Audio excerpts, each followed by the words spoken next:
Bonjour à tous, bienvenue dans votre émission Voyage en expertise sur la restauration collective. Aujourd'hui, nous nous posons la question suivante. Quelle est l'utilité de construire des plans alimentaires et des plans de menu?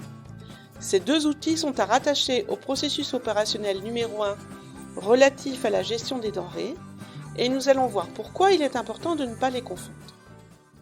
Le plan alimentaire et le plan de menu sont deux outils indispensables à la maîtrise du processus des denrées.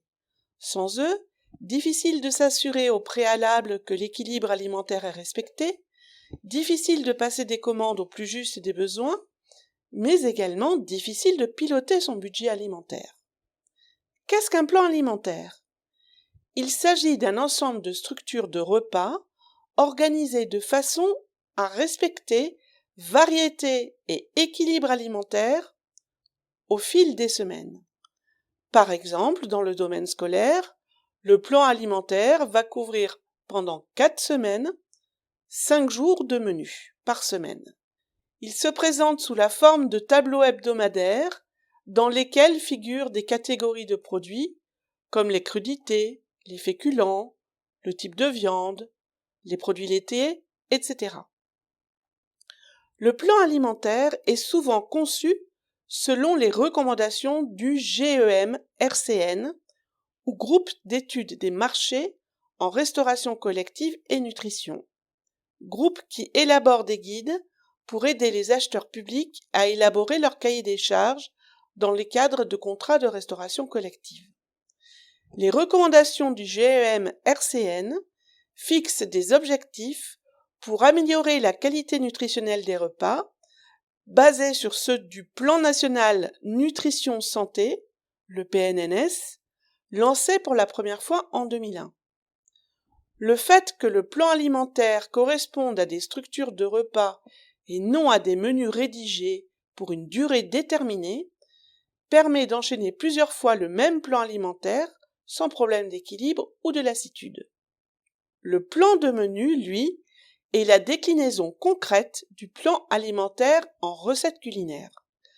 Par exemple, la structure d'un repas qui sera composé de crudités, bœuf non haché, féculents, fromage avec plus de 100 mg de calcium, fruits crus de saison, sera traduite par le menu carottes râpées, daube de bœuf, riz sauvage, comté et fraises.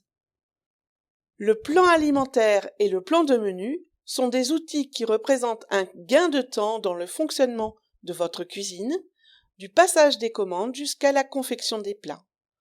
On peut citer tout particulièrement le gain de temps dans la conception des menus, la garantie de la variété des recettes, tout en s'assurant de l'équilibre nutritionnel de manière constante, la garantie du respect des textes réglementaires pour les fréquences alimentaires. Je pense à l'arrêté du 30 septembre 2011 relative à la qualité nutritionnelle des repas servis dans le cadre de la restauration scolaire.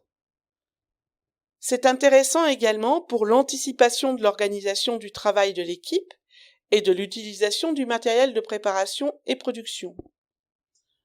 Le pilotage du budget alimentaire est valorisé à l'avance et permet de connaître le coût du menu prévu et, si nécessaire, d'équilibrer le budget par l'alternance d'aliments plus ou moins coûteux.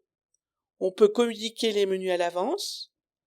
Et enfin, on peut prendre en compte des possibilités d'approvisionnement et des promotions en substituant le cas échéant une recette par une autre dans le même groupe nutritionnel.